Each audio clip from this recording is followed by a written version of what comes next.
Hello students, আশা করি তোমরা সবাই খুব ভালো আছো। আমি অনিন্দিতা ম্যাডাম। তোমরা আজকে চলে এসেছো কনফিডেন্ট ইংলিশ উইথ পার্থ স্যারের টিউটোরিয়ালে।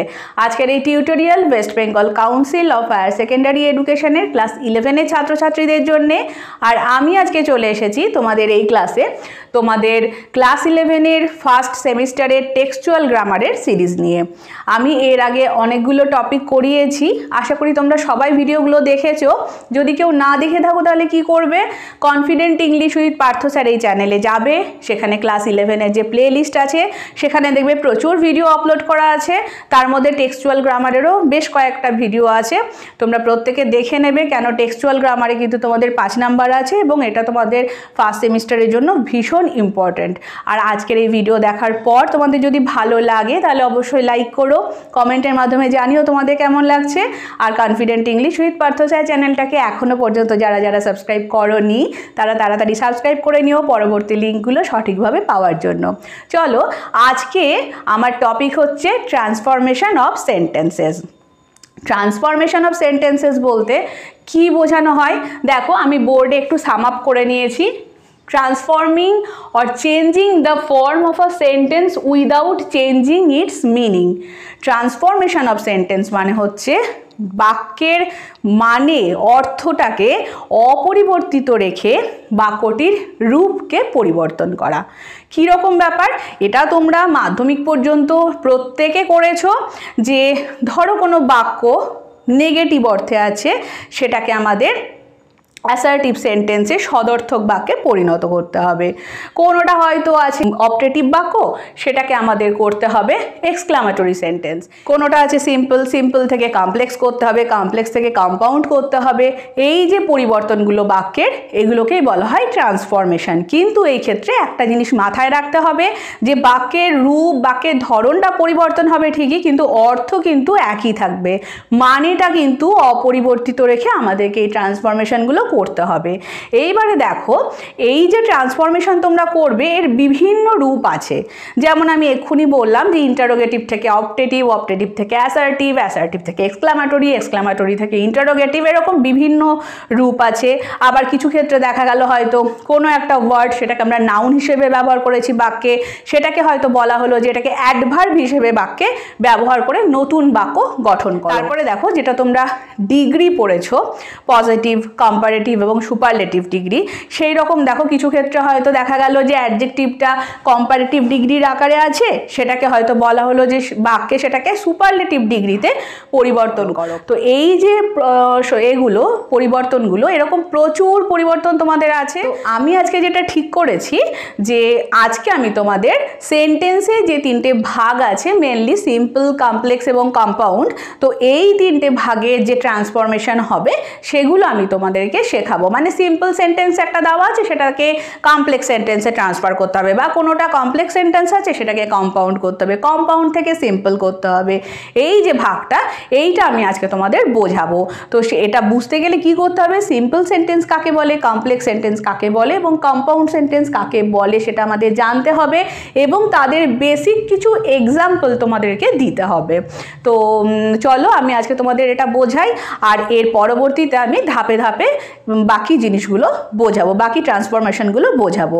আর আজকে এগুলো করার পর, আর এই সিম্পল, কমপ্লেক্স আর কম্পাউন্ড করার পর তোমাদের ফার্স্ট সেমিস্টারে যে 3টে প্রোজ আর 3টে ভার্স আছে, তার যে প্রচুর এই এক্সাম্পল থাকবে, প্রতিটা দেওয়া সম্ভব নয়। যেগুলো আমার মনে হবে যে তোমাদের জন্য ইম্পর্ট্যান্ট, সেইগুলো আমি পিডিএফ আকারে আমার ডেসক্রিপশন বক্সের লিঙ্কে দিয়ে দেব, তোমরা দেখে নিও, কেন এটা তোমাদের জন্য কিন্তু ভীষণ হেল্পফুল হবে।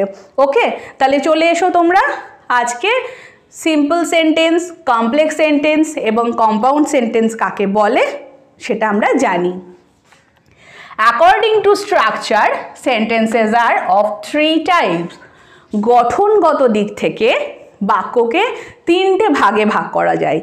কি ভাগে, সেটা হচ্ছে সিম্পল সেন্টেন্স, সরল বাক্য, কমপ্লেক্স সেন্টেন্স, জটিল বাক্য, এবং কম্পাউন্ড সেন্টেন্স মানে যৌগিক বাক্য। এবারে সিম্পল সেন্টেন্স কাকে বলে, কমপ্লেক্স সেন্টেন্স কাকে বলে, সরল, জটিল, কি ব্যাপার এগুলো দেখো, আমি ছোট ছোট করে এগুলোর একটু করে ডেফিনেশন তোমাদের লিখিয়েছি। A simple sentence contains only one finite verb. A simple sentence contains only one finite verb. সরল বাক্য শুধুমাত্র একটি মাত্র সরল বাক্যে শুধুমাত্র একটি সমাপিকা ক্রিয়া থাকে। যেমন তোমাদের এবার আমি এক্সাম্পলগুলো দিই। দেখো আমি বললাম he reads in class 11। He reads in class 11 তার মানে কি সে ক্লাস 11-এ পড়ে। এখানে আমরা কটা ক্রিয়াপদ দেখতে পাচ্ছি? এখানে আমরা একটাই সমাপিকা ক্রিয়া দেখতে পাচ্ছি, সেটা হচ্ছে রিড। তাহলে এই টাইপের যে বাক্যগুলো এইগুলোকেই বলা হয় সরল বাক্য বা সিম্পল সেন্টেন্স। যেমন দেখো আর একটা এক্সাম্পল দিই, I live in a village. আমি একটি গ্রামে বাস করি। I live in a village. এখানে দেখো সমাপিকা ক্রিয়া বা ফাইনাইট ভার্ব কটা আছে? একটি মাত্র আমরা এখানে দেখতে পাচ্ছি, কি সেটা? লিভ। তো এই যে বাক্যগুলো এই রকম বাক্যকে বলা হয় সরল বাক্য বা সিম্পল সেন্টেন্স। ওকে, আচ্ছা এরপরে চলে এসো কমপ্লেক্স সেন্টেন্স বা জটিল বাক্য। কমপ্লেক্স সেন্টেন্স বা জটিল বাক্য কাকে বলে? দেখো আমি কি লিখেছি, a complex sentence has one simple, sorry simple হবে না, এটা প্রিন্সিপাল ক্লজ, আমার ভুল হয়ে গেছে এটা লিখতে। Principal clause, one principal clause বা main clause and one or more subordinate clause. তাহলে জটিল বাক্যে কি থাকবে? জটিল বাক্যে একটি প্রধান বাক্যাংশ থাকবে, প্রিন্সিপাল বা মেন ক্লজ থাকবে, এবং তার সাথে এক বা একাধিক অপ্রধান বাক্যাংশ থাকবে। একটি প্রধান বাক্যাংশ থাকবে, মেন ক্লজ থাকবে, তার সাথে এক বা একাধিক কি থাকবে? অপ্রধান বাক্যাংশ থাকবে, সাবঅর্ডিনেট ক্লজ থাকবে।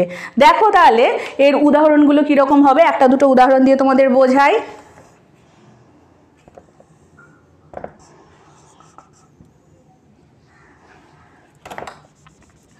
This is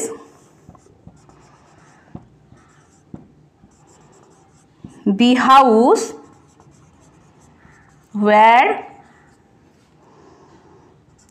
I live. This is the house where I live. তাহলে দেখো এখানে আমরা মেন ক্লজ কি পাচ্ছি? This is the house, ঠিক আছে, এই হচ্ছে একটা বাড়ি, যে বাড়িটা কি জন্য মানে তার বিশেষত্ব কি? where I live, এটা হচ্ছে subordinate clause, where I live।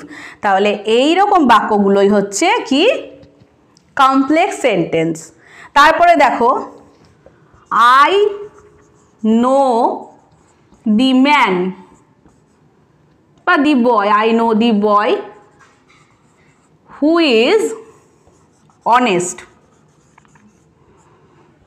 who is honest।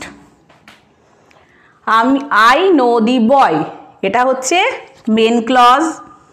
I know the boy, আমি ছেলেটিকে জানি। কোন ছেলেটিকে জানি?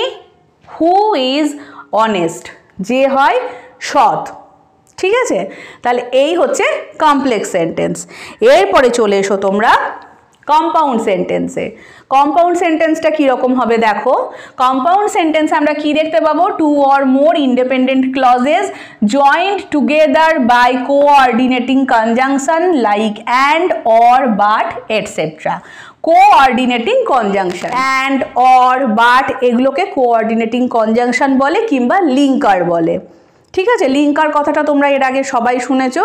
তো এই কোঅর্ডিনেটিং কনজাংশনকেই লিঙ্কার বলে। যেমন অ্যান্ড, অর, বাট এইগুলো দিয়ে two or more independent clause, দুটো বা তিনটে বা একাধিক ইন্ডিপেন্ডেন্ট ক্লজ স্বাধীন বাক্যাংশ গঠন করে, এবং একটার সাথে একটা যোগসূত্র কারা তৈরি করে? এই যে কোঅর্ডিনেটিং কনজাংশনস, তারা কারা?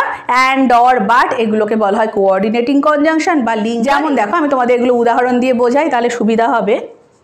She is tall, but her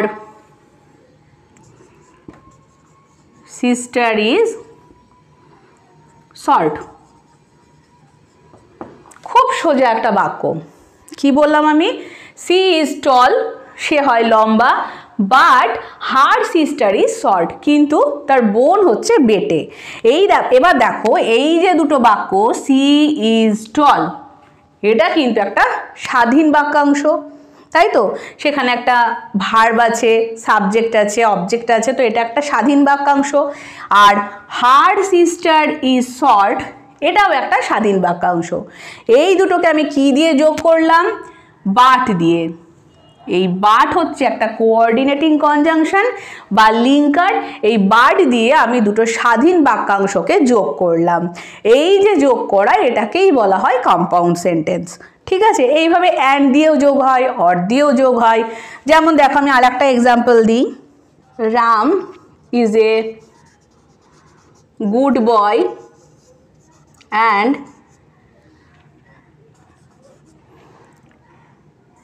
he is very hard worker.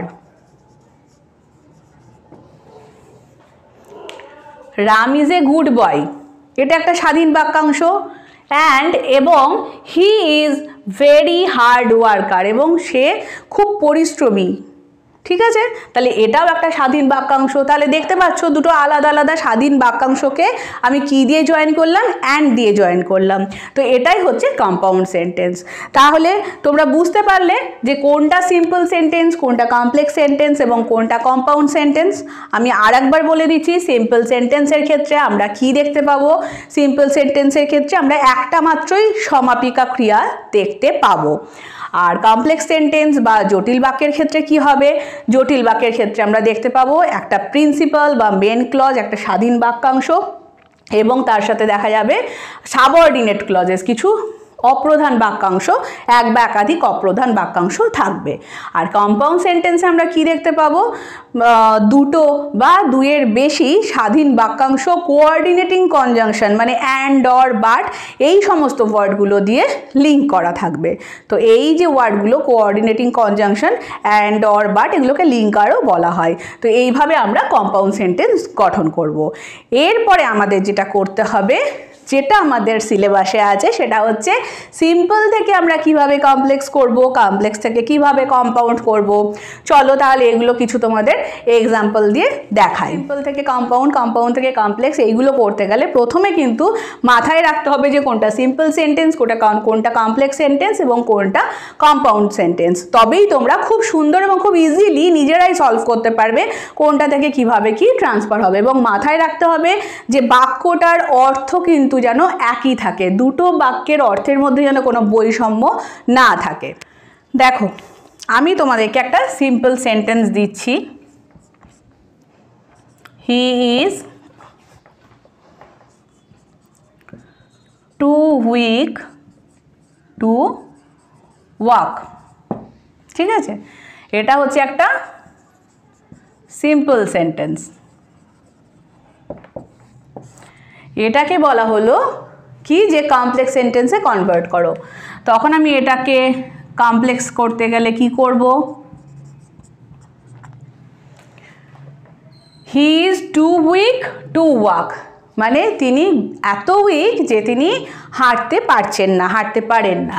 তাহলে এটাকে আমাদের কমপ্লেক্স করতে গেলে দেখো, he is so weak that he cannot walk.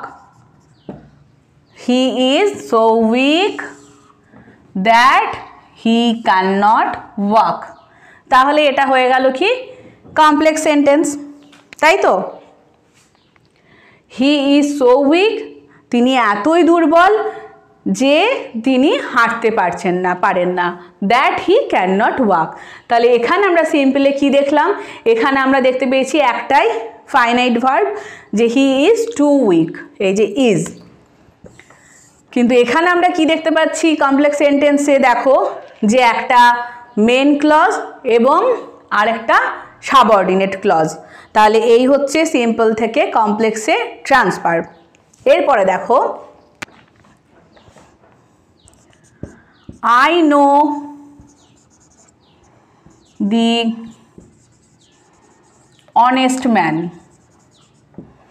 I know the honest man, আমি আই নো দ্যাট লিখে দিই এখানে, I know that honest man, আমি ওই সৎ ব্যক্তিটিকে চিনি। ঠিক আছে, তো এখানে কি হচ্ছে হিসেব মতো, এই যে I know that honest man, এই যে নো, এটা একটাই আমরা ফাইনাইট ভার্ব দেখতে পাচ্ছি। এইটাকে সিম্পল সেন্টেন্সকে দেখো আমি কিভাবে কমপ্লেক্স করব। I know the man, I know that man, আমি ওই মানুষটিকে জানি। কোন মানুষটিকে জানি? হু ইজ অনেস্ট, যিনি হন honest. I know that man, এই হলো আমাদের main clause. Who is honest, এই হয়ে গেল সাবঅর্ডিনেট ক্লজ। তাহলে বুঝতে পারছো যে কিভাবে ট্রান্সফরমেশনটা হচ্ছে। এরপরে দেখো ঠিক এইরকমই যদি আমাকে এইটা দেওয়া থাকে যে I know that man who is honest, এটাকে বলা হয় সিম্পল সেন্টেন্স করো, তখন আমি কি করব? I know that honest man. ঠিক আছে, যেমন দেখো, she knows the girl who is poor, এটা হলো কমপ্লেক্স সেন্টেন্স। এটাকে বলা, এইখান থেকে হয়তো বলা হলো তোমাকে কমপ্লেক্স, এটা যে এটাকে কি করবে? সিম্পল করো, সিম্পল সেন্টেন্সে ট্রান্সফর্ম করো। তখন তোমরা কি করবে? She knows the girl who is poor, সে মেয়েটিকে জানে যে খুব গরিব। এটাকে আমি যখন সিম্পল সেন্টেন্স করব তখন কি করব? She knows the poor girl, she knows the poor girl, হয়ে গেল এটা সিম্পল বাক্য। তাহলে দেখতে পাচ্ছ যে সিম্পল থেকে কমপ্লেক্স কিভাবে হচ্ছে এবং কমপ্লেক্স থেকে সিম্পল কিভাবে হচ্ছে। এরপরে দেখো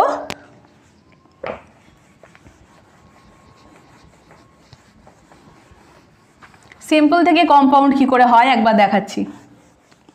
আমি এখানে একটা বাক্য লিখলাম, in spite of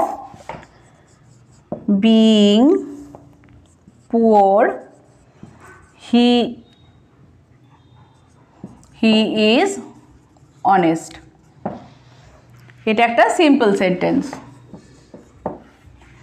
in spite of being poor he is honest, গরিব হওয়া সত্ত্বেও, ইনস্পাইট অফ মানে হচ্ছে সত্ত্বেও, গরিব হওয়া সত্ত্বেও সে সৎ। এটাকে আমাকে বলা হয়েছে কম্পাউন্ড সেন্টেন্স করতে।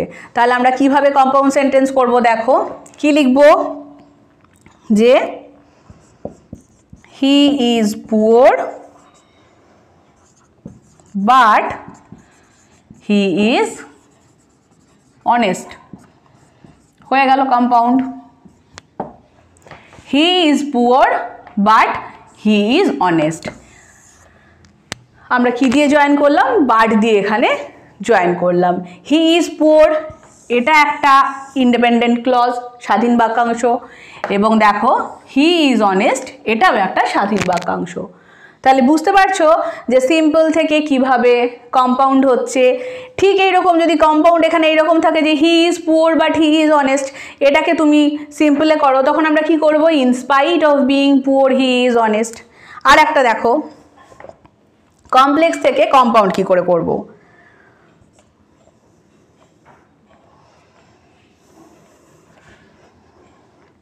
If you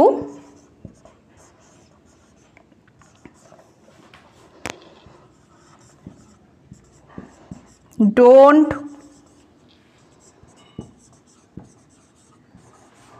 work hard, you will not succeed. If you don't work hard, যদি তুমি কঠোর পরিশ্রম না করো, you will not succeed, তুমি সফল হবে না। এটা কি সেন্টেন্স? এটা হচ্ছে কমপ্লেক্স সেন্টেন্স। ঠিক আছে, এটাকে যদি বলা হয় কম্পাউন্ড সেন্টেন্স করতে তখন কিভাবে হবে দেখো, you work hard and you will succeed. এটা হচ্ছে compound sentence. You work hard and you will succeed, তাই তো? তাহলে দেখো এইখানে যে অর্থটা বলা হয়েছে সেটা কিন্তু এখানে অপরিবর্তিত থাকলো, কিন্তু বাক্যটা পরিবর্তন হয়ে গেল। তো এইভাবে আমাদেরকে ট্রান্সফরমেশন অফ সেন্টেন্সের এই সিম্পল, কমপ্লেক্স এবং কম্পাউন্ড সলভ করতে হবে। তো আজকে এই পর্যন্তই। এইগুলো যে তোমরা দেখলে এগুলোকে ভালো করে বুঝবে। আর আমি কি করব, আজকের ভিডিওর ডেসক্রিপশন বক্সের লিঙ্কে তোমাদের 3টে প্রোজ এবং 3টে ভার্সের যে যে ওই সিম্পল, কম্পাউন্ড এবং কমপ্লেক্স সেন্টেন্স আমার মনে হবে ইম্পর্টেন্ট তোমাদের ফার্স্ট সেমিস্টারের জন্য, সেগুলোকে আমি সাম আপ করে তোমাদের পিডিএফ আকারে দিয়ে দেবো। তোমরা দেখে নেবে, তোমাদের পরীক্ষার জন্য এটা খুব হেল্পফুল হবে। তাহলে আজকে এই পর্যন্তই, দেখা হচ্ছে নেক্সট ক্লাসে। সবাই ভালো থেকো, সুস্থ থেকো। আর আজকের ভিডিওটা যদি তোমাদের ভালো লাগে তাহলে অবশ্যই লাইক করো, কমেন্টের মাধ্যমে জানিও তোমাদের আরও কী কী দেখালে বা করালে তোমাদের সুবিধা হবে। আর confident English with Parth sir চ্যানেলটাকে অবশ্যই সাবস্ক্রাইব করে রেখো পরবর্তী লিঙ্কগুলো সঠিকভাবে পাওয়ার জন্য। ওকে।